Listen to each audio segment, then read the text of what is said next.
হাসরের ময়দানে সমস্ত নবীরা বলবে ইয়া নাফসি ইয়া নাফসি, আর আমার নবী হাসরের ময়দানে বলবে ইয়া উম্মতি ইয়া উম্মতি ইয়া উম্মতি। সমস্ত নবীরা হাসরের ময়দানে নিজেকে নিয়ে ব্যস্ত হয়ে যাবে, আর আমার নবী হাসরের ময়দানে উম্মতের জন্য আল্লাহর কদমে সেজদায় পড়ে যাবে। সেজদায় পড়ে আল্লাহর নবী কাঁদবে ইয়া উম্মতি বলে। আল্লাহ তাআলার পয়গম্বরের কান্নার আওয়াজ শুধু দুনিয়াতে থাকবে না, আরশ পর্যন্ত পৌঁছে যাবে। আল্লাহ তাআলা জিব্রাইলকে পাঠাবে। জিব্রাইল এসে বলবে ইয়া মুহাম্মদ ইয়া মুহাম্মদ ইয়া মুহাম্মদ ইরফা রাসাক ইরফা রাসাক, আপনি আপনার সেজদা উঠান, আপনি আপনার মাথা উঠান। ইয়া মুহাম্মদ ইরফা রাসাক, আপনি আপনার সেজদা উঠান। ইশফা তুশাফা ইশফা তুশাফা, আপনি কান্না করবেন না। আপনার কান্নার আওয়াজ শুধু দুনিয়া পর্যন্ত নাই, আপনার কান্নার আওয়াজ আরশে আজিম পর্যন্ত পৌঁছে গেছে। আপনি আপনার উম্মতের জন্য সুপারিশ করেন, আপনার সুপারিশ আল্লাহ আজকে গ্রহণ করবে। সুবহানাল্লাহ বলেন। এবার আল্লাহর নবী সমস্ত উম্মতের জন্য সুপারিশ করবে। কত ভালোবাসে আল্লাহর নবী আমাদেরকে, ঠিক কিনা বলেন? কিন্তু সেই নবীকে আমরা কতটুকু ভালোবাসি? সেই নবীর আদর্শ আমাদের মাঝে নাই, সেই নবীর চরিত্র আমাদের মাঝে নাই। আমার নবী যেইভাবে ভাত খাইতো আমরা সেইভাবে ভাত, আমার নবী যেইভাবে মেসওয়াক করতো আমরা সেইভাবে মেসওয়াক করি না। আমার নবী যেইভাবে ঢিলা কুলুপ ব্যবহার করতো আমরা সেইভাবে ঢিলা কুলুপ ব্যবহার করি না। আমার নবী যেইভাবে দস্তরখানা বিছায়া ভাত খাইতো আমরা সেইভাবে দস্তরখানা বিছায়া ভাত খাই না। আমরা মানুষের সাথে সুন্দর আচরণ করি না, সুন্দর ব্যবহার করি না। অথচ আল্লাহর নবী 63 বছর জিন্দেগিতে কোনোদিন কোনো মানুষের মনে কষ্ট দেয় না। দিছে 63 বছর জিন্দেগিতে আল্লাহর নবী কোনোদিন কোনো মানুষের মনে কষ্ট দেয় নাই। মুসলমান তো দূরের কথা, কোনো কাফেরের মনে কষ্ট দেয় নাই।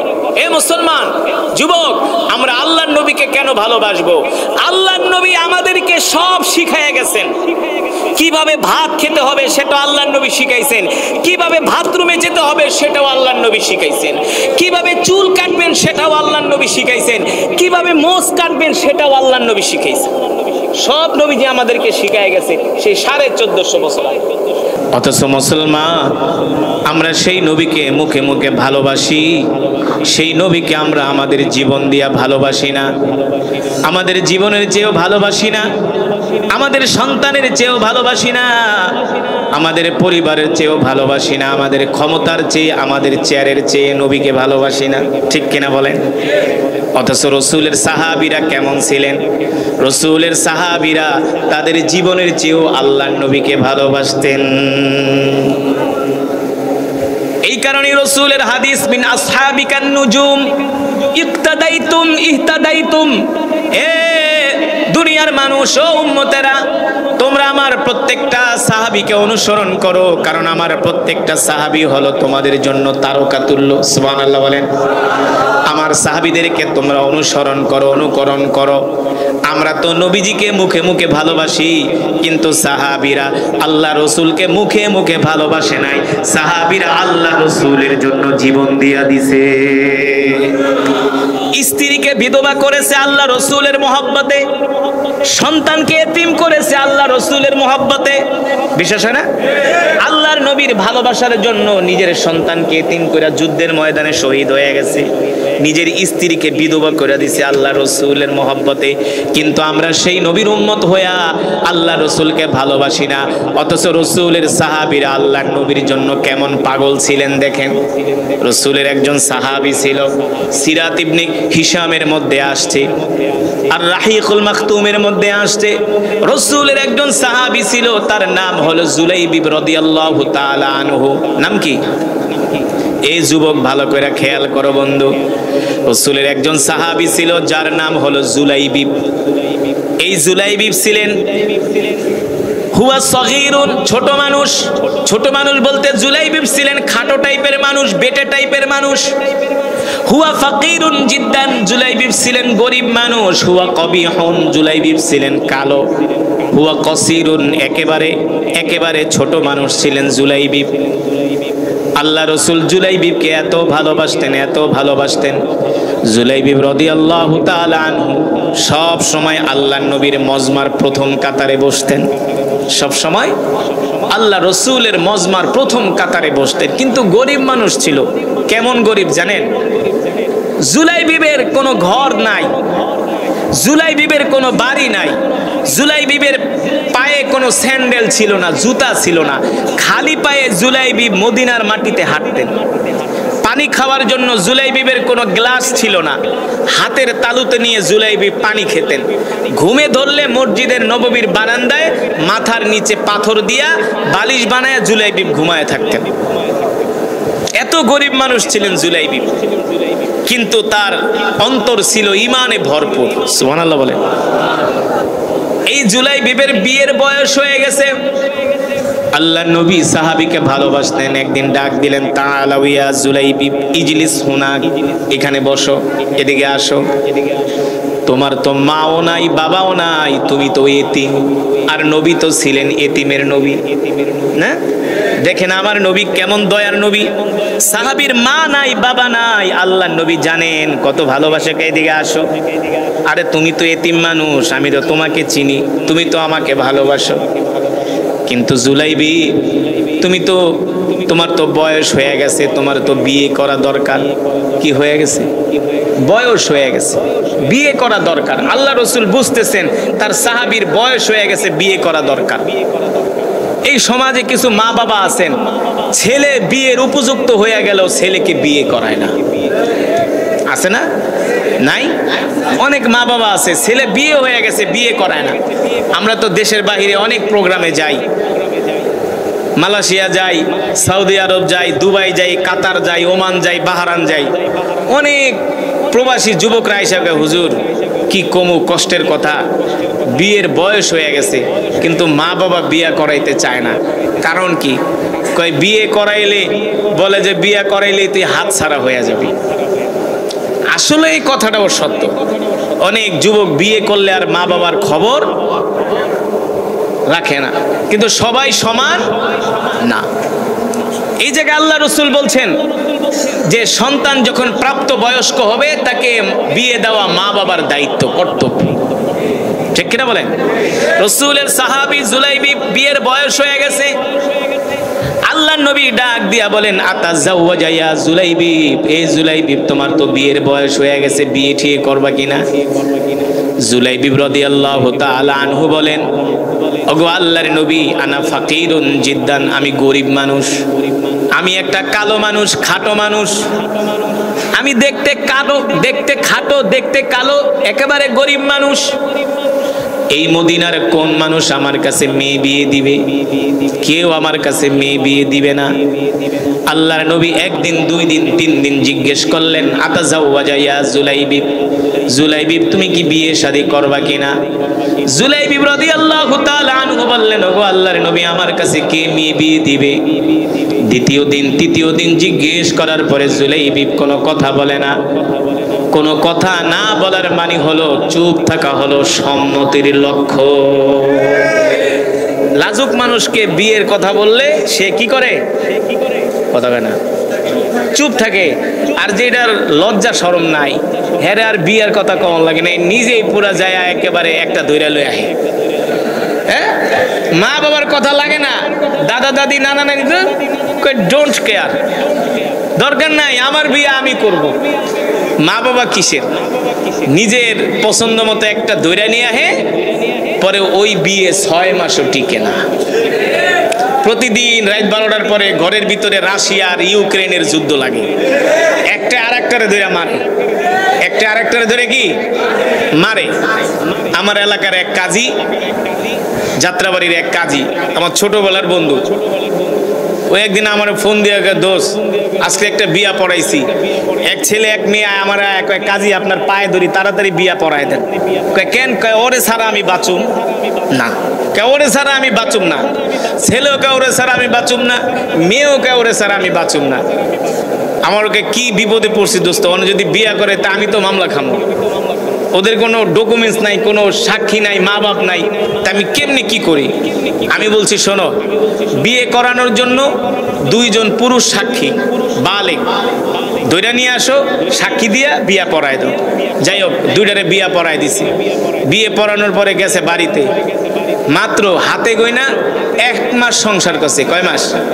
এবার কাজীরে এক হাতে ধরি, তাড়াতাড়ি ডিভোর্স করায় দাও, তাড়াতাড়ি ডিভোর্স করায় দাও। একটার চেহারা, তোর চেহারা আমি দেখতে চাই না। আমিও তোর চেহারা দেখতে চাই না। তোর চেহারা না দেখে কুত্তার চেহারা দেখা ভালো। যুবক, এখানে কথা আছে, মা বাবার দোয়া যদি না থাকে তাহলে সেই বিয়েতেও শান্তি আসে না।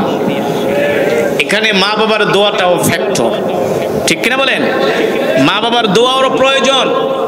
এই কারণে যুবক যখন বিয়ের বয়স হবে মা বাবাকে বলবে, মা বাবার পছন্দ সব কিছু মিলিয়ে আল্লাহ রসুল বলছেন তোমাদের বিয়ের বয়স হলে, তোমরা প্রাপ্ত বয়স্ক হলে তোমরা বিয়ে করে নাও, কারণ বিয়ে করলে দারিদ্রতা দূর হয়, বিয়ে করলে অভাব দূর হয়। কি দূর হয়? কি দূর হয়? অভাব দূর হয়। আল্লাহ রসুলের সাহাবী জুলাইবিবকে ডাক দিয়েছে, এদিকে আসো, বিয়ে করবা? কথা কয় না, চুপ করে আছে। আল্লাহ রসুল তৃতীয়বার বললেন বিয়ে করবা, চুপ করে আছে। চুপ করা হলো সম্মতির লক্ষণ। এবার আল্লাহ নবী ডাক দিয়া বলে, জুলাইবিব যাও, আমি তোমাকে একটা পত্র লিখে দিলাম, এই পত্র নিয়া মদিনার সবচেয়ে সুন্দরী কন্যা যাকে বলা হয় হুরে মদিনা, সুবহানাল্লাহ বলেন, আল্লাহর নবী ওই কন্যার সাথে জুলাইবিবের বিয়ের প্রস্তাব দিলেন। এই যুবক, কপালে যদি থাকে পৃথিবীর কেউ ঠেকাইতে, গরিব মানুষ, ঘর নাই, বাড়ি নাই, খাটো, কালো, একেবারে খাটো, একেবারে কালো, একেবারে গরিব, কিন্তু আল্লাহ রসুল বলে যাও, তোমার সাথে আমি মদিনার সবচেয়ে সুন্দরী কন্যা যাকে বলা হয় হুরে মদিনা, এই মেয়ের সাথে আমি তোমার বিবাহের প্রস্তাব দিলাম। এটা কপাল। আল্লাহ যদি কপালে লেখা রাখে পৃথিবীর কেউ ঠেকাইতে পারে? পারে? পারে না। আল্লাহ যদি তোমাকে উঠাইতে চায় পৃথিবীর সব মানুষ তোমাকে টেনেও নামাতে পারবে না, ঠিক কিনা বলেন? এ কারণে ভরসা করতে হবে কার উপরে? তাওয়াক্কুল করতে হবে কার উপরে? ওমাইয়া তাওয়াক্কাল আলাল্লাহি ফাহুয়া হাসবু। আল্লাহ তাআলা বলে, যে আমার উপর তাওয়াক্কুল করে, ভরসা করে, আমি আল্লাহ তার জন্য যথেষ্ট হয়ে যাই, ঠিক কিনা বলেন? আজকে যুবকদের আল্লাহর উপর ভরসা নাই, এই কারণে তারা নামাজ পড়ে না, তারা আল্লাহর হুকুম মানে না, আল্লাহর দিন মানে না, মনে করে নিজে পড়ালেখা করে ক্যারিয়ার করবে, নিজে অনেক বড় চাকরি করবে। আল্লাহ তাআলার রহমত ছাড়া কোনো কিছুই করা সম্ভব। আরে আল্লাহ যদি চায় তোমাকে বিনা কষ্টে অনেক বড় চাকরি দিতে পারে, আল্লাহ যদি চায় তোমার জন্য সুন্দরী স্ত্রীর ব্যবস্থা করতে পারে। পারে কি পারে না? জুলাইবিবের সাথে যখন এই সুন্দরী কন্যার বিয়ের প্রস্তাব দিলেন আল্লাহর নবী, এবার মদিনার যুবকরা কয়, কিরে কাইল্লা, আমরা এত সুন্দর হ্যান্ডসাম হইয়া এত সুন্দর নারী পাইলাম না, আর তুই কালো আর খাটো হয়ে এত সুন্দর নারী কিভাবে পালি? দেওয়ার মালিক আল্লাহ। এবার আল্লাহর নবী পত্র লিখে দিলেন, যাও যাও, এই পত্র নিয়ে যাও। এবার জুলাইবিব রাদিয়াল্লাহু তাআলা আনহু পত্র নিয়ে সাহাবী আবু আইয়ুব আনসারীর বাড়িতে গেলেন। আবু আইয়ুব আনসারীর বাড়ির দরজার সামনে দাঁড়ায়া দরজায় নক করলেন, ইফতাহিল বাব, দরজা খুলে দাও। দরজা খুলে দেওয়া হলো। সাহাবী আবু আইয়ুব আনসারী রাদিয়াল্লাহু তাআলা আনহু দেখেন তার ঘরের দরজার সামনে একজন কালো যুবক দাঁড়ানো। কি যুবক? সাহাবী বলে, আমি তো তোমাকে চিনি, তুমি না জুলাইবি? বলে হ্যাঁ। তা আমার বাড়িতে কেন আসছো? জুলাইবি মুখে বলে না যে আপনার কন্যার সাথে আল্লাহ নবী আমাকে বিয়ের প্রস্তাব দিছে। সাহাবী মনে মনে ভাবে, আমি যদি মুখে বলি এক কথায় আমার প্রস্তাব প্রত্যাখ্যান করব, ঠিক কিনা বলেন? সাহাবী বললেন, নেন, এই যে পত্র দিছে আল্লাহর নবী। এবার পত্র খুইলা দেখেন পত্রের উপরে আল্লাহর নবীর নাম লেখা। আল্লাহ রসুল সালাম দিয়েছেন আর বলছেন, সাহাবী তোমার যেই কন্যা আছে এই কন্যার সাথে আমার সাহাবীর সাথে বিয়ের ব্যবস্থা করে দাও। কিন্তু যেই পাত্র পাঠাইছে আল্লাহর নবী, এই পাত্র হলো ব্ল্যাক গোল্ড। কি গোল্ড? কালো মানুষ, ব্ল্যাক গোল্ড, কালো সোনা, একেবারে কালো, একেবারে খাটো। বলে, আমি তো তোমাকে চিনি, তোমার সাথে আমার কন্যার সাথে আল্লাহর নবী বিয়ের প্রস্তাব দিছে। এখন কি করবে? এই প্রস্তাব তো ফিরাইয়াও দিতে পারে না, পারে? কারণ এই প্রস্তাব পৃথিবীর কোনো মানুষ দেন নাই, সাধারণ মানুষ দেন নাই। এই বিয়ের প্রস্তাব দিয়েছেন রহমাতুল্লিল। এই বিয়ের প্রস্তাব ফিরিয়ে দেওয়ার সাহস পৃথিবীর কারো আছে? এখন সাহাবী আবু আইয়ুব আনসারী একবার পত্রের দিকে তাকায় আর একবার পাত্রের দিকে তাকায়, কি করবে? বেচারে পড়ে গেছে বিপদে। আল্লাহর নবী পাঠাইছে বিয়ের প্রস্তাব, একবার পত্রের দিকে তাকায় আর একবার পাত্রের দিকে তাকায়। তাকায় বলে, ঠিক আছে তুমি দাঁড়াও, আমি ঘরে যাই আলাপ করে আসি, আমি আমার স্ত্রীর সাথে, কন্যার সাথে আলাপ করে আসি, তারপরে আমি আমার মতামত তোমাকে জানাচ্ছি। সাহাবী আবু আইয়ুব আনসারী ঘরের মধ্যে গেলেন, স্ত্রীর সাথে লম্বা চূড়া আলাপ করলেন।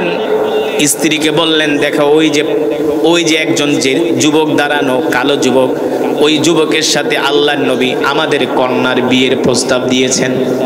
কি বলো? সাহাবী আবু আইয়ুব আনসারীর স্ত্রী বলে, এত সুন্দরী কন্যার সাথে এই কালো যুবকের বিয়ে? সে চুপ করে আছে, কোনো কথা বলে না। এইদিকে অনেক সময় কালক্ষেপণ হয়ে গেছে। সাহাবী মনে করছে লাভ নাই, আমার কাছে বিয়ে দিবে না, এই কারণে আমার সাথে কথা বলে না, দেরি করতেছে।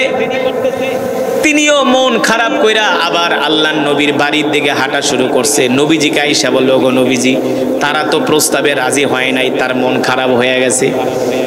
এদিকে সাহাবী আবু আইয়ুব আনসারী তার স্ত্রী দুইজনে যখন কথা বলতেছেন, দূর থেকে তার কন্যা এই অবস্থা লক্ষ্য করলেন। এই অবস্থা লক্ষ্য করে, এই অবস্থা দেখে তার মার কাছে আসলেন, বাবার কাছে আসলেন, এসে বললেন, আবি উম্মি, আপনারা কোন বিষয় নিয়ে আলোচনা করছেন? সাহাবী আবু আইয়ুব আনসারী বলে, মা দেখ, এই যে আল্লাহর নবী তোমার বিয়ের প্রস্তাব পাঠাইছে একজন যুবকের সাথে, কিন্তু যুবক এত কালো, এত খাটো, এত গরিব, আমি তাকে চিনি। মদিনায় তার কোনো ঘর নাই, বাড়ি নাই, সে দেখতে কালো মানুষ, খাটো মানুষ। এমন একটা যুবকের সাথে কি আমরা তোমাকে বিয়ে দিব? যেমন বাবা তেমন কন্যা, গাছ যদি ভালো হয় ফলও ভালো হয়, ঠিক কিনা বলে? সাহাবী আবু আইয়ুব আনসারীর কন্যা, যাকে বলা হয় হুরে মদিনা, ডাক দিয়া বলে, আব্বা জান, বলেন কি এই যুবককে ফিরাই দিবেন? এত বড় দুঃসাহস তো আমাদের নাই। এই বিয়ের প্রস্তাব দুনিয়ার কোন সাধারণ মানুষ দেয় নাই, এই বিয়ের প্রস্তাব দিয়েছেন রাহমাতুল লিল আলামিন। সুবহানাল্লাহ বলেন। তাড়াতাড়ি যুবককে ডাক দেন, শুধু আমি আপনার কন্যা এই যুবকের সাথে বিবাহ বন্ধনে আবদ্ধ হব না, আমি এই যুবককে খেদমত করতে করতে আমি আমার জীবনটাকে কোরবানি করে দিব। কত ভালো কন্যা, কত ভালো মেয়ে, দিনদার মেয়ে। এই সমাজের ভিতরে এমন কিছু মেয়ে আছে যারা দাড়িওয়ালা পুরুষ পছন্দ করে না, নাই? দাড়ি রাখলে এই দাড়িওয়ালা যুবকের সাথে আমি বিয়ে বসবো না, আছে কি আছে না? 5 ওয়াক্ত নামাজ পড়ে, ফজরের নামাজ জামাতে পড়ে, তার কাছে মেয়ে বিয়ে দিতে চায় না, খালি অর্থ নাই, টাকা পয়সা কম। এখন মেয়ে বিয়ে দিতে গেলে আগে দেখে ছেলে ইটালি থাকে কিনা, আমেরিকা থাকে কিনা, অস্ট্রেলিয়ার সিটিজেনশিপ কিনা, লন্ডনে থাকে কিনা, সরকারি চাকরি করে কিনা। হ্যাঁ, এখন মেয়ে বিয়ে দিতে গেলে আগে দেখে ছেলের বাড়িতে বিল্ডিং আছে কিনা। অথচ আল্লাহ রাসূল বলছেন, তোমরা যখন তোমাদের কন্যাকে বিয়ে দিবা আগে দেখবা যে ওই পাত্রের দিনদারিত্ব আছে কিনা। লিমালিহা ওয়ালি হাসাবিহা ওয়ালি জামালিহা ফাসফার বিদাতিদ দ্বীন। আল্লাহ রাসূল বলছেন যে তোমরা বিয়ে দেওয়ার ক্ষেত্রে আগে দিনদারিকে প্রাধান্য দাও। দেখেন সাহাবীর কন্যা বলতেছে, আব্বা জান, ওই যুবকের ঘর না থাকুক, বাড়ি না থাকুক, অর্থবিত্ত না থাকুক, তার মধ্যে তো দিনদারিত্ব আছে, সে তো আল্লাহওয়ালা, ঠিক কিনা বলেন? হোক সে কালো, হোক সে গরিব, হোক সে খাটো, আপনি ওই যুবককে ডাক দেন, তার সাথে আমি আমার বিবাহ বন্ধনে আবদ্ধ হব। শুধু আবদ্ধ হব না, আমি আমার জীবনটা তার খেদমত করে কাটায়া দিব। সুবহানাল্লাহ বলেন। আর যেই মেয়েরা দাড়িওয়ালা পুরুষ পছন্দ করবে না, ওই মেয়ের সাথে বিবাহ করা হারাম। হারাম। যেই মেয়েরা রসুলের সুন্নাহকে ভালোবাসে না, ওই মেয়ের গর্ভে কখনো ভালো সন্তান জন্ম নিবে না। কথাগুলো আপনাদের কাছে খারাপ লাগতে পারে। আল হাক্কু মুররুন, হক কথা তিতা। যে আল্লাহ রসুলের সুন্নতকে অবজ্ঞা করে তার ঈমান থাকে না, ঈমান থাকে না। আপনারা আপনাদের কন্যাদেরকে বিয়ে দিবেন ধার্মিক ছেলে দেখে, ধার্মিক নামাজি আল্লাহওয়ালা। ওই এলাকার মধ্যে হাফ প্যান্ট পরে ঘোরে আর বেনসন খায় আর মোটরসাইকেল নেয়া একেবারে এক টানে 100 গতি উঠায় ফেলায়, এই ফটকাদের কাছে মেয়ে বিয়ে দিবেন না। বিয়ে দেওয়ার ক্ষেত্রে দেখবেন কোন যুবক 5 ওয়াক্ত নামাজ মসজিদে যায় পড়ে, মা বাবার সাথে সুন্দর আচরণ করে, মুরব্বীদের সাথে সুন্দর আচরণ করে, ওই সমস্ত যুবকদের সাথে মেয়ে বিয়ে দিবেন, দেখবেন আপনার মেয়ে দুনিয়াতেই জান্নাতের সুখ পাবে। ঠিক কিনা বলেন? রাগ করতেছে অনেকে, হুজুর আপনি কি করেন না কেন, আমার পোলারে বিয়া দিন, আমার মেয়েরে করে বড় অফিসার নাকি ওসি ডিসি এসপি এসিলেন, যাতে করে প্রতিদিন মোটা মোটা ঘুষের টাকা আনতে পারে। হ্যাঁ, ঘুষের টাকা আনতে পারে না। সবাই আবার খারাপ না। সরকারি এমনও কর্মচারী আছে এই হাত দিয়া 2 পয়সার ঘুষ কোনোদিন ধরে না। এমনও সরকারি কর্মচারী আছে যাদের মাসের 20 তারিখের পরে আর ঘরের বাজার চলে। এমনও পুলিশ অফিসার আছে তাহাজ্জুদের নামাজ পর্যন্ত কাজা করে না। আবার এমনও ছেঁচড়া পুলিশ আছে 10 টাকার জন্য আসামি ধরে, পকেটে গাঁজা ঢুকায়া দেয়। ঠিক কিনা বলেন? বাস্তব নাকি অবাস্তব? এই কারণে আগে দিনদারিকে প্রাধান্য দিতে হবে। আল্লাহর বান্দারা, আমি যে কথাটা আপনাদেরকে বোঝাতে চাচ্ছি, আল্লাহ রসুলের সাহাবীরা কেমন করে আল্লাহ রসুলকে ভালোবাসতেন দেখেন। এবার সাহাবী আবু আইয়ুব আনসারী ডাক দিছে, তাআলাউ ইয়া শাবাবে, যুবক এদিকে আসো, যাও যাও আল্লাহর নবীকে বলবা তোমার সাথে আমি আমার কন্যাকে বিয়ে দিতে রাজি আছি, বিয়ের ব্যবস্থা করো। এবার তো যুবক শুইনা একেবারে খুশিতে আত্মহারা, এক দৌড় মারছে আল্লাহর নবীর বাড়ির দিকে। জুলাইবিবের দোস্তরা ডাক দিয়া কয়, এই এত জোরে দৌড়াও কেন, কারণ কি? কয়, বেটা শোন, মদিনার সবচেয়ে সুন্দরী মেয়ের সাথে আমার বিবাহের ব্যবস্থা হয়েছে। সুবহানাল্লাহ বলে। কয়, কিরে কাইলা, তুই কেমনে এই কাম ঘটায় দিলি? আমরা তো পাইলাম না। আরে কপালে যদি থাকে, নসিবে যদি থাকে, কেউ ফিরাইতে পারে পারে। জুলাইবিব দৌড়ে গেছে আল্লাহর নবীর বাড়িতে। আল্লাহর নবী বলে, কি অবস্থা বলো? ওগো আল্লাহর নবী, আপনার সাহাবী আমার সাথে তার কন্যাকে বিয়ে দেওয়ার জন্য রাজি হয়েছে। কয়, যাও বিয়ে করো। কয়, বিয়ে যে করব আমার কাছে তো অর্থবিত্ত নাই, আমি তো গরিব মানুষ। আল্লাহর নবী বলে, যাও আমার জামাই ওসমান ইবনে আফফানের কাছে যাও, তাকে যে বলবা সে যেন তোমার বিয়ের খরচটা দিয়ে দেয়।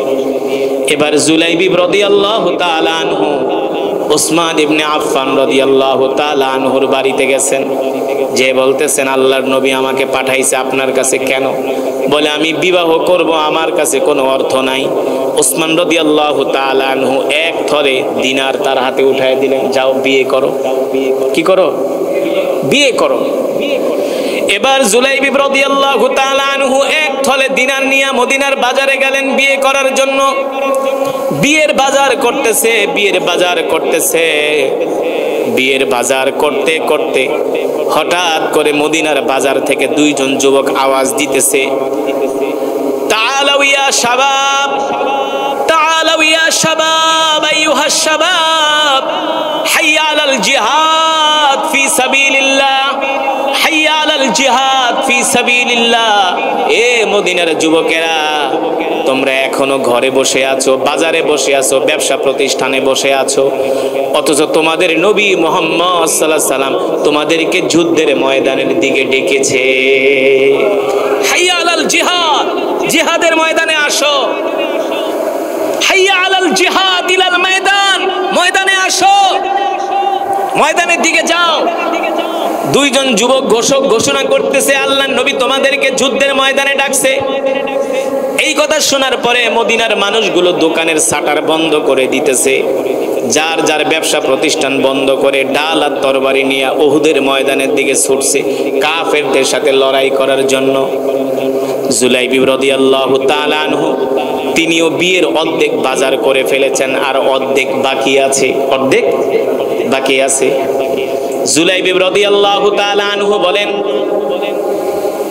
আল্লাহর নবী আমাদেরকে যুদ্ধের ময়দানের দিকে আহ্বান করছে। মদিনার সব যুবকেরা যুদ্ধের ময়দানে যাচ্ছে, যুদ্ধ করার জন্য, জিহাদ করার জন্য কাফেরদের সাথে। এমনকি আল্লাহর নবী নিজেও কাফেরদের সাথে লড়াই করবেন। আর আমি সেই নবীর সাহাবী হইয়া বাসর ঘরে ফুল সজ্জায় স্ত্রীকে নিয়ে রাত কাটাবো, আনন্দ করব, ফুর্তি করব, এটা আমার দ্বারা সম্ভব না। আমার কলিজার টুকরা নবী যুদ্ধের ময়দানে যাবে আর আমি বিবাহ করব, আনন্দ করব, আমি এটা করতে পারবো না। আমিও আল্লাহর নবীর সাথে যুদ্ধের ময়দানে শরীক হয়ে যাব। ওই বিয়ের বাজারের অর্ধেক অর্থ দিয়ে একটা ঘোড়া কিনলেন। কি কিনলেন? এ যুবক, ও মুসলমান, ভালো করে শোনেন। সাহাবীরা আল্লাহ নবীকে কেমন করে ভালোবাসতেন, কেমন করে মহব্বত করতেন, নিজের জীবনের চাইতেও সাহাবীরা আল্লাহ নবীকে ভালোবাসতেন। এবার জুলাইবি রাদিয়াল্লাহু তাআলা আনহু বিয়ের অর্ধেক বাজারের পয়সা দিয়ে একটা তরবারি কিনলেন, ডাল কিনলেন আর ঘোড়া কিনলেন। তিনি সিদ্ধান্ত নিলেন, আমি বিবাহ করব না, আল্লাহর নবী যুদ্ধের ময়দানে আর আমি থাকব বাসর ঘরে। এটা হতে পারে? এটা হতে পারে না। আমিও যুদ্ধের ময়দানে যাব, কিন্তু সমস্যা হলো আল্লাহর নবী যদি তাকে দেখে ফেলে, তাকে যুদ্ধের ময়দানে যেতে দিবে না, বলবে আমি তোমাকে বিবাহ করার জন্য পাঠাইছি, যাও তুমি বিবাহ করো, যুদ্ধের ময়দানে তোমার যাওয়ার প্রয়োজন নাই।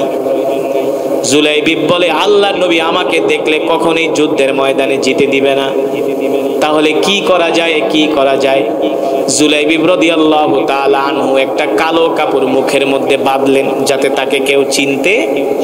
সাহাবীরা দেখলেও তো বলবে আল্লাহর নবী জুলাইবি বিয়ে না কইরা যুদ্ধের ময়দানে আসছে।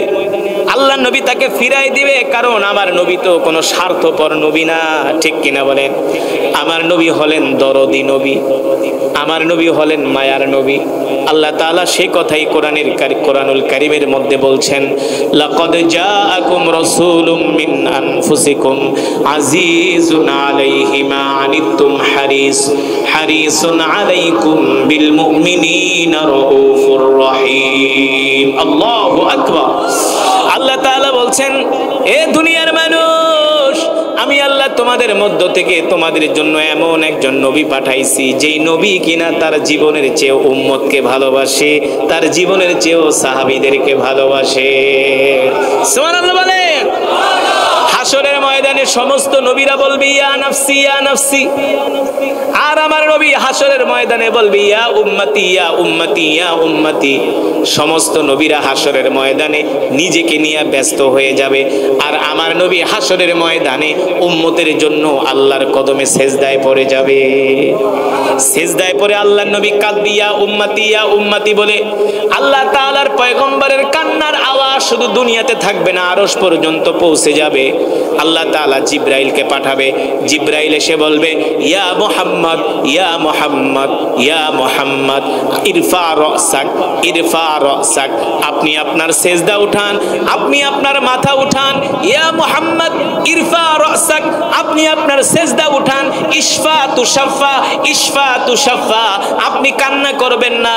আপনার কান্নার আওয়াজ শুধু দুনিয়া পর্যন্ত নাই, আপনার কান্নার আওয়াজ আরশে আজিম পর্যন্ত পৌঁছে গেছে। আপনি আপনার উম্মতের জন্য সুপারিশ করেন, আপনার সুপারিশ আল্লাহ আজকে গ্রহণ করবে। সুবহানাল্লাহ বলে। এবার আল্লাহর নবী সমস্ত উম্মতের জন্য সুপারিশ করবে। কত ভালোবাসে আল্লাহর নবী আমাদেরকে, ঠিক কিনা বলেন? কিন্তু সেই নবীকে আমরা কতটুকু ভালোবাসি? সেই নবীর আদর্শ আমাদের মাঝে নাই, সেই নবীর চরিত্র আমাদের মাঝে নাই।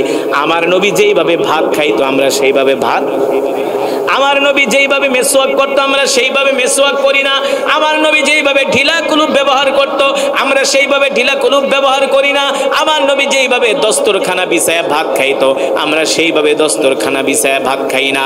আমরা মানুষের সাথে সুন্দর আচরণ করি না, সুন্দর ব্যবহার করি না। অথচ আল্লাহর নবী 63 বছর জিন্দেগিতে কোনোদিন কোনো মানুষের মনে কষ্ট দেয় না। দিছে? 63 বছর জিন্দেগিতে আল্লাহর নবী কোনোদিন কোনো মানুষের মনে কষ্ট দেয় নাই। মুসলমান তো দূরের কথা, কোনো কাফেরের মনে কষ্ট দেয় নাই।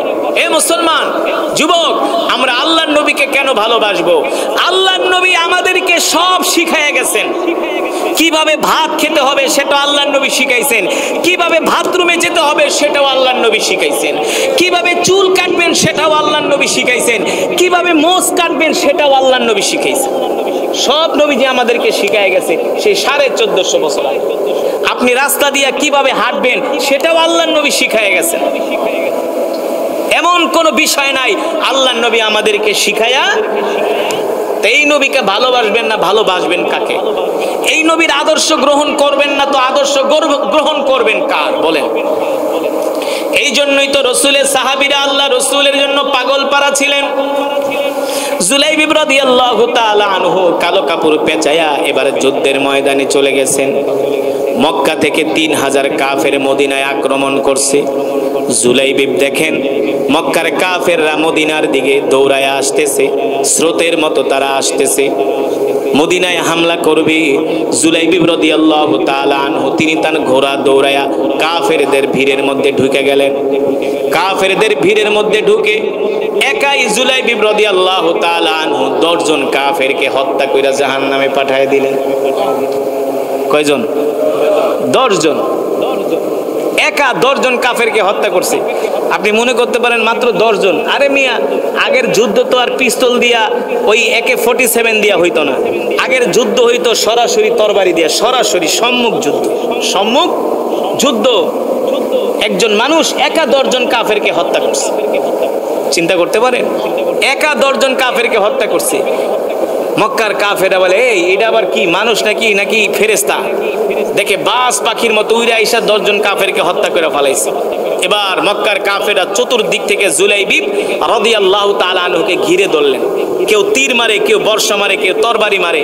এক পর্যায়ে এইভাবে আক্রমণ করতে করতে জুলাইবিব রাদিয়াল্লাহু তাআলা আনহু মক্কার কাফেরদের তাঁবুর কাছে মুখ থুবড়ে পড়ে তিনি শহীদ হয়ে গেলেন। তার একটা তীর এই বুক দিয়ে ঢুকেছে, একেবারে পিঠ দিয়ে বের হয়ে গেছে। এক কাফের এসে তরবারি দিয়ে আঘাত করলেন, তার একেবারে বাহুর ভিতরে, শরীরের ভিতরে তরবারি ঢুকে গেছে। জুলাইবিব রাদিয়াল্লাহু তাআলা আনহু মুখ থুবড়ে উহুদের ময়দানে পড়ে গেছে। সেখানেই তিনি শাহাদাত বরণ করলেন। যুদ্ধ শেষ হয়ে গেল কাফেরদের সাথে। সন্ধ্যার আগে আগে আল্লাহ নবী বললেন, যাও আমার কোন কোন সাহাবী শহীদ হয়েছে তাদের লাশগুলো আমার কাছে নিয়ে এসো। সবার লাশ আনা হলো। আল্লাহ নবী বলে, আর কোনো লাশ বাকি আছে? বলে, না। একজন সাহাবী বলল, গো আল্লাহর নবী, আমরা একটা লাশ দেখতেছি কাফেরদের তাঁবুর কাছে পড়ে আছে, ওই লাশটা শনাক্ত করতে পারছি না, এটা কি আমাদের লাশ নাকি কাফেরদের লাশ? আল্লাহ রাসূল বলে, যাও তো ভালো করে দেখো। সাহাবীরা গেলেন, যে দেখলেন কালো কাপড় পেঁচানো একজন যুবক উহুদের ময়দানে, তার মুখটা, তার মাথা মোবারকটা জমিনের দিকে, চেহারা চিনা যায় না, বালুতে পুরো শরীর মেখে গেছে, রক্তে পুরো শরীর রঞ্জিত হয়ে গেছে।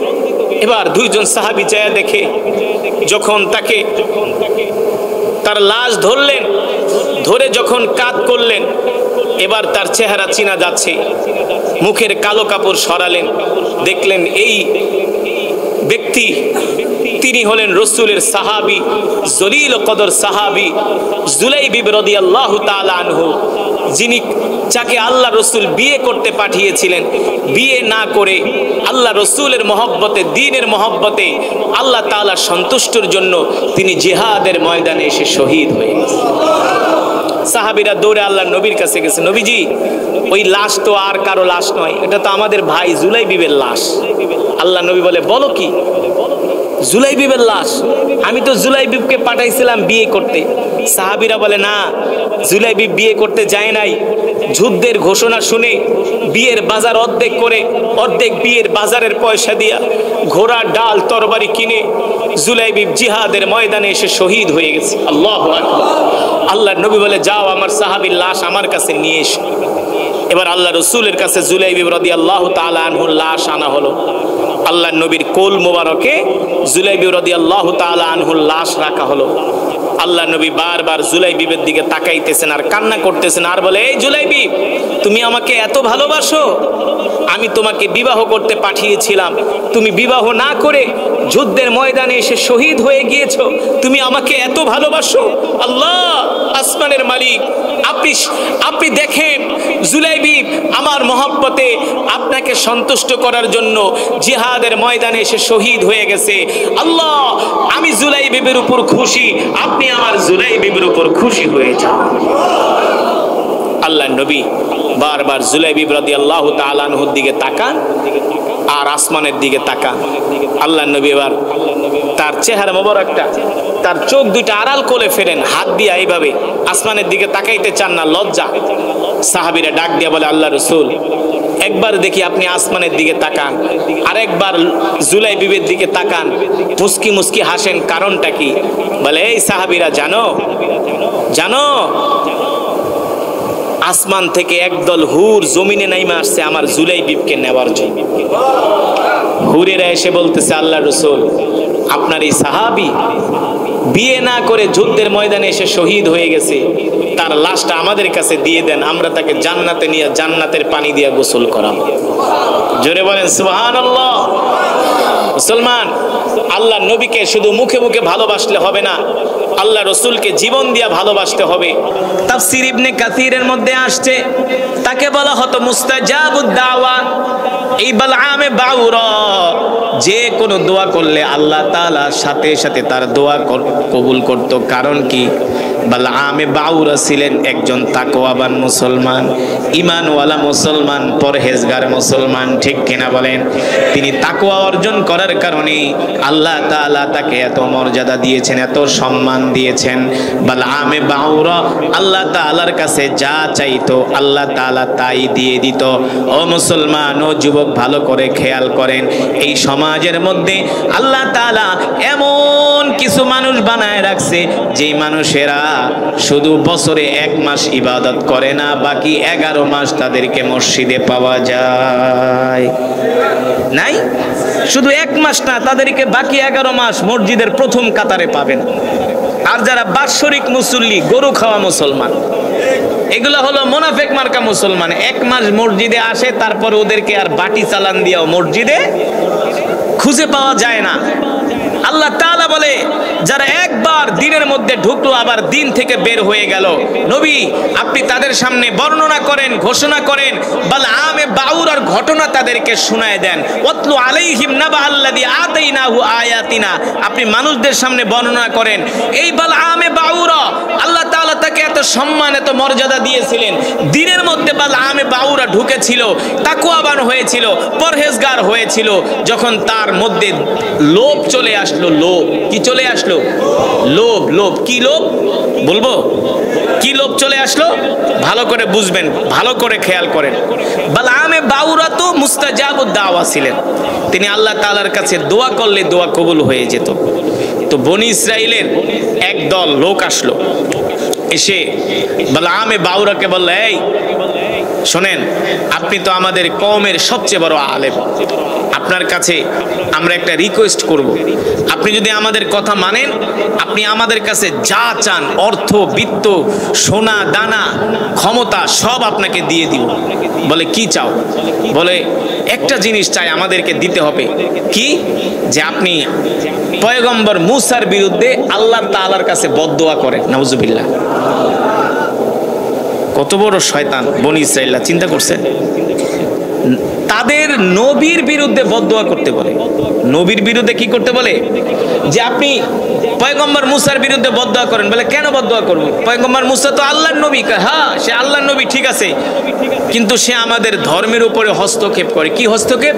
বলে পয়গম্বর মুসা আমাদেরকে এক আল্লাহর প্রতি ঈমান আনতে বলে। আরে আমরা তো গরুর পূজা করি, বাছুরের পূজা করি, গাছের পূজা করি, আগুনের পূজা করি।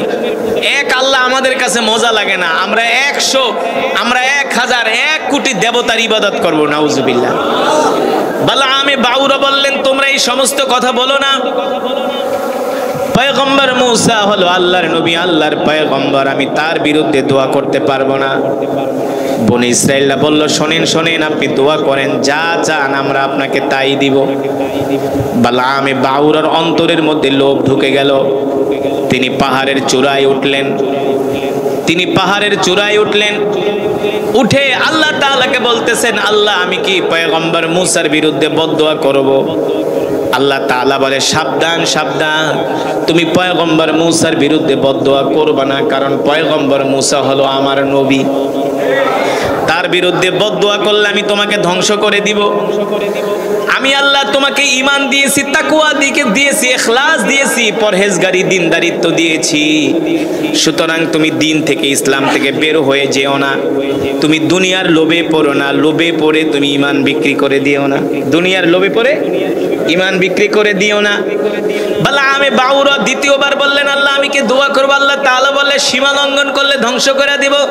তৃতীয়বার বলল আল্লাহ আমি কি দোয়া করব? আল্লাহ তাআলা বলে সীমা লঙ্ঘন করলে ধ্বংস করে দিব। বালাআমে বাউরা বলল আমি পারবো না পয়গম্বর মুসার বিরুদ্ধে বদদোয়া করতে। বনি ইসরাইলরা বলে বালাআমে বাউরা আমরা জানি কোন জায়গায় গেলে কাজ হবে। বনি ইসরাইলরা চলে গেল বালাআমে বাউরার স্ত্রীর কাছে। বালাআমে বাউরার স্ত্রী ছিলেন আনন্দ সুন্দরী, সুন্দরী রমণী ছিলেন। বনি ইসরাইলদের মধ্যে সবচেয়ে সুন্দরী ছিলেন বালাআমে বাউরার স্ত্রী। এই বালাআমে বাউরার স্ত্রী যে সুন্দরী হয়েছে এটারও একটা তাফসীর ইবনে কাসিরের মধ্যে আসছে। একদিন বালাআমে বাউরার স্ত্রী আয়েশা বলে শোনেন, আল্লাহ তাআলার কাছে দোয়া করলে আপনার দোয়া কবুল হয়ে যায়। আপনি একটু আল্লাহ তাআলার কাছে দোয়া করেন যাতে আল্লাহ আমাকে বনি ইসরাইলদের মধ্যে সবচেয়ে সুন্দরী রমণী বানায় দেয়। বালাআমে বাউরা আল্লাহ তাআলার কাছে দোয়া করলেন, আল্লাহ বনি ইসরাইলদের রমণীদের মধ্যে আপনি আমার স্ত্রীকে সবচেয়ে সুন্দর বানায় দেন। বালাআমে বাউরা দোয়া করতে দেরি, আল্লাহ তাআলা তার দোয়া কবুল করতে দেরি নাই। তার স্ত্রী বনি ইসরাইলদের মধ্যে সবচেয়ে সুন্দরী রমণী হয়ে গেছে। দেখেন আল্লাহ তাআলা তাকে কত মর্যাদা দান করছে। সে আল্লাহ তাআলার কাছে যা দোয়া করে তাই আল্লাহ কবুল করে। এবার বালাআমে বাউরার স্ত্রীকে বনি ইসরাইল আয়েশা বলতেছে শোনো, তুমি তোমার স্বামীকে বলো পয়গম্বর মুসার বিরুদ্ধে বদদোয়া করতে। যদি বদদোয়া করে আমরা তোমাদেরকে অর্থবিত্তের মালিক বানায় দিব। মহিলা মানুষ কিন্তু একটু লুবি টাইপের হয়ে থাকে। মহিলা মানুষ একটু লুবি টাইপের হয়ে থাকে। যে কোনো অফিসার নেতা খাতাকে ঘায়েল করতে হলে আগে তার স্ত্রীকে যায় লোভ দেখায়। মহিলা মানুষ আবার পুরুষদেরকে গোপন কামার রুমে নিয়ে তাদেরকে আবার ভালো পটায় পাটায় কান ভারী করতে পারে। এটা সেই 1450 বছর আগের থেকে। তো বনি ইসরাইল বলে এই শোনো, তোমাদেরকে আমরা অর্থের মালিক বানায় দিব। একটা কাজ করতে হবে, তোমার স্বামীকে বলো। বলে কি? বলে পয়গম্বর মুসার বিরুদ্ধে বদদোয়া করতে বলো তোমার স্বামীকে।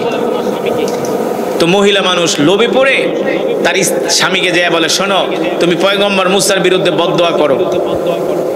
বালাআমে বাউরা বলল না আমি পারবো না, পয়গম্বর মুসা আল্লাহর নবী, বদদোয়া করলে আমি ধ্বংস হয়ে যাব। বলে তুমি যদি বদদোয়া না করো তাহলে আমি তোমার সাথে সংসার করব না। বেটায় পড়ছিনি বিপদে। এবার পাহাড়ের চূড়ায় উঠে পয়গম্বর মুসার বিরুদ্ধে বদদোয়া করতেছে, আল্লাহ আপনি মুসাকে ধ্বংস করে দেন। বলেন নাউজুবিল্লাহ। একবার দোয়া করার পরেই আল্লাহ তাআলা কোরআনের আয়াত নাজিল করে দিলেন, ফামাসালুহু কামাসালিল কালব। কালবুন মানে কুকুর। কালবুন মানে কি? কুকুর।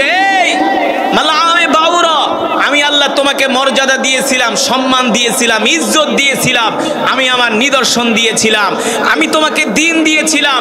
তুমি একবার দিনের মধ্যে ঢুকে দুনিয়ার লোভে পড়ে তুমি দিন থেকে বের হয়ে গেছো। বনি ইসরাইলদের কথা শুনে আমার পয়গম্বরের বিরুদ্ধে বদদোয়া করছো। আমি আল্লাহ তোমাকে আজ থেকে কুকুর বানায়া দিলাম, কুকুর বানায়া দিলাম। এই বালাআমে বাউরা এবার পাহাড়ের উপরে দাঁড়ায়া জিব্বা বের করে কুকুরের মতো হা হা করতেছে। কুকুরের জিব্বা যেমন বের হয়ে যায়, ফামাসালুহু কামাসালিল কালব, কুকুরের মতো বা লামে বাউরা জিব্বাটা এক হাত বের হয়ে গেছে। বের হয়ে এবার জিব্বা এভাবে করতেছে। বনি ইসরাঈল বলে তোমার এই অবস্থা কেন?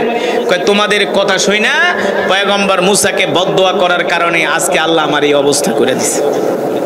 তাফসীরের মধ্যে আসছে যারা একবার আল্লাহর দ্বীনের মধ্যে প্রবেশ করে আবার দ্বীন থেকে বের হয়ে যায়, হাসরের ময়দানে আল্লাহ ওদেরকে কুকুরের মতো বানায় রাখবে। আর মানুষগুলো দেখে চিনবে যে এই মানুষগুলোর এই অবস্থা কেন। তখন ফেরেশতারা বলবো যে ওরা মসজিদে যায় আল্লাহকে ধোঁকা দিত। মসজিদে যায় কি করতো? 1 মাস মসজিদে যায় টুপি টুপি লাগায় পুরা নামাজি। 1 মাস শেষ, রমজান শেষ, নামাজও শেষ। ঠিক কিনা বলেন? এটা আল্লাহকে ধোঁকা দিতে আসছে। আল্লাহ তাআলা বলে আসলে তোমরা আমাকে ধোঁকা দাও না, বরং তোমরা নিজেরাই নিজেকে ধোঁকা দিচ্ছ। ঠিক কিনা বলেন? এই কারণে আমরা 5 ওয়াক্ত নামাজ পড়বো তো ইনশাআল্লাহ। বাকি 11 মাস 1 মাসের মতো আমরা ইবাদত করবো তো ইনশাআল্লাহ। আল্লাহ তাআলা আমাদের কবুল করুন বলি আমিন। এই কারণে আল্লাহ রাব্বুল আলামিন কোরআনুল কারীমের মধ্যে বলছেন, আমি আল্লাহ তোমাদের জন্য যেই নবী পাঠাইছি এই নবীকে তোমরা ভালোবাসো, তাহলেই তোমরা আমার ভালোবাসা পাবে। আল্লাহ রাসূল সে কথাই বলেছেন, লা ইউমিনু আহাদুকুম হাত্তা আকুনা হাব্বা ইলাই মি ওয়ালিদিহি ওয়া ওয়ালাদিহি ওয়ান নাসি আজমাইন। আল্লাহর নবী বলে, উম্মত তোমরা ততক্ষণ পর্যন্ত মুমিন হতে পারবা না যতক্ষণ পর্যন্ত তোমরা তোমাদের জীবনের চাইতে আমি আল্লাহ রাসূলকে ভালো না বাসতে পারবা, ততক্ষণ পর্যন্ত তোমরা মুমিন হতে পারবা। এই জন্য আসুন আমরা আমাদের জীবনের চেয়ে সব কিছুর চেয়ে আমরা ভালোবাসবো কাকে? আল্লাহ রসুলকে। ঠিক কিনা বলেন? আল্লাহ রসুলকে যে আমরা ভালোবাসবো এর নমুনা কি, এর নিদর্শন কি? আল্লাহ নবী বলেন যারা আমাকে ভালোবাসবে আমার উম্মতদের মধ্যে আমার আদর্শ থাকবে, আমার চরিত্র থাকবে, আমার আখলাক থাকবে। আল্লাহ রসুল বলে যে উম্মতরা আমাকে ভালোবাসবে তাদের মধ্যে আমার নবীর সুন্নাহগুলো খুঁজে পাওয়া যাবে। রসুলের সুন্নত কি? আফসুস সালাম, এক মুসলমান আর এক মুসলমানকে সালাম দিবে। ওয়াতুইমুত তাআম, ক্ষুধার্তদেরকে খাওয়াবে। লিনুল কালাম, এক মুসলমান আর এক মুসলমানের সাথে নরম ভাষায় কথা বলবে। আমরা এক মুসলমান আর এক মুসলমানকে সালাম দিব, রাজি আছেন? কি করব? এক মুসলমান আর এক মুসলমানকে সালাম দিব। ওয়াতুইমুত তাআম, আমরা ক্ষুধার্তদেরকে খাওয়াবো, গরিব মানুষ এতিম মানুষদেরকে দরিদ্রদেরকে খাওয়াবো। লিনুল কালাম, আমরা এক মুসলমান আর এক মুসলমানের সাথে নরম ভাষায় কথা বলবো। ঠিক কিনা বলে? তাহলে এই রসুলের আখলাক, চরিত্র, আদর্শ আমাদের মাঝে গঠন হবে। আর আমরা জিন্দেগিতে যতদিন বাঁচবো প্রত্যেকটা মুসলমানের সাথে আমরা সুন্দর আচরণ করব। কারো সাথে মারামারি, কাটাকাটি, হানাহানি, ঝগড়া, ফাসাদ আমরা করব। সমাজের ভিতরে বিশৃঙ্খলা সৃষ্টি করব না। আত্মীয়তার সম্পর্ক নষ্ট করব না। যে কোনো মানুষ কোনো দিনের কাজ করতে গেলে আমরা তাকে উৎসাহ দিব।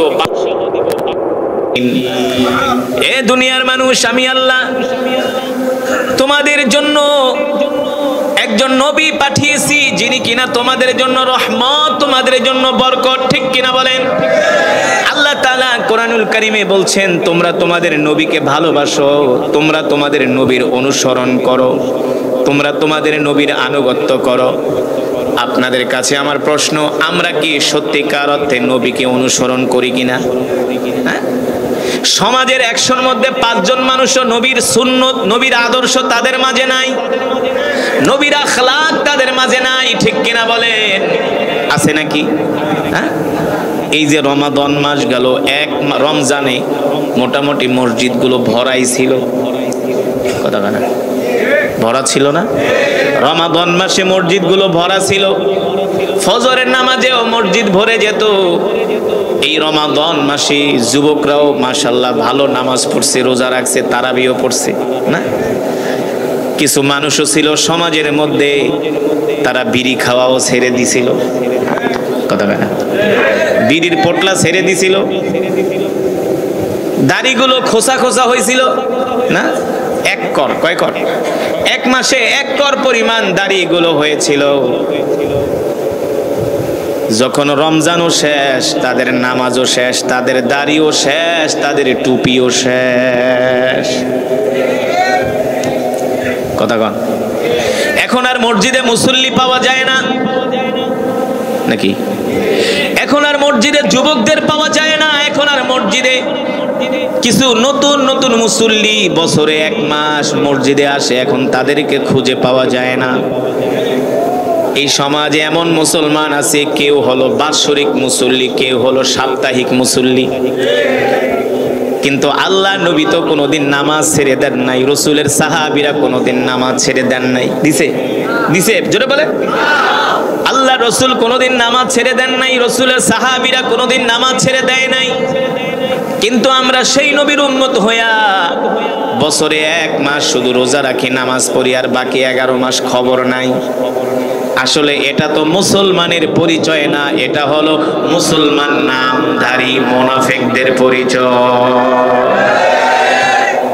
আল্লাহ রাব্বুল আলামিন কোরআনুল কারীমের মধ্যে বলেন, ইন্না রাব্বাকা ওয়াতলু আলাইহিম নাবা আল্লাযী আতাইনাহু আয়াতিনা ফানসালাখা মিনহা ফাআতবা'াহুশ শাইতানু মিনাল গাওয়িন ওয়ালাউ শি'না লারাফা'নাহু বিহা ওয়ালাকিন্নাহু আখলাদা ইলাল আরদি ওয়াত্তাবা'a হাওয়া ফামাসালুহু কামাসালিল কালব। আল্লাহ রাব্বুল আলামিন বলেন, নবী আপনি দুনিয়ার মানুষদেরকে বলে দেন, আমি আল্লাহ বনি ইসরাইলদের মধ্যে একজন আলেম ছিলেন, তার নাম হলো বালআম বাউরা। আল্লাহ তাআলা তাকে এত মর্যাদা দিয়েছিলেন, এত সম্মান দিয়েছিলেন, আল্লাহ তাআলা তাকে নিদর্শন দিয়েছিলেন। এই বালআম বাউরা যখন আল্লাহ তাআলার কাছে কোনো দোয়া করতেন, সাথে সাথে তার দোয়া কবুল হয়ে যেত। সুবহানাল্লাহ বলেন। এত মর্যাদা দিয়েছিলেন আল্লাহ তাআলা বনি ইসরাইলের এই আলেমকে, যার নাম হলো বালআম বাউরা।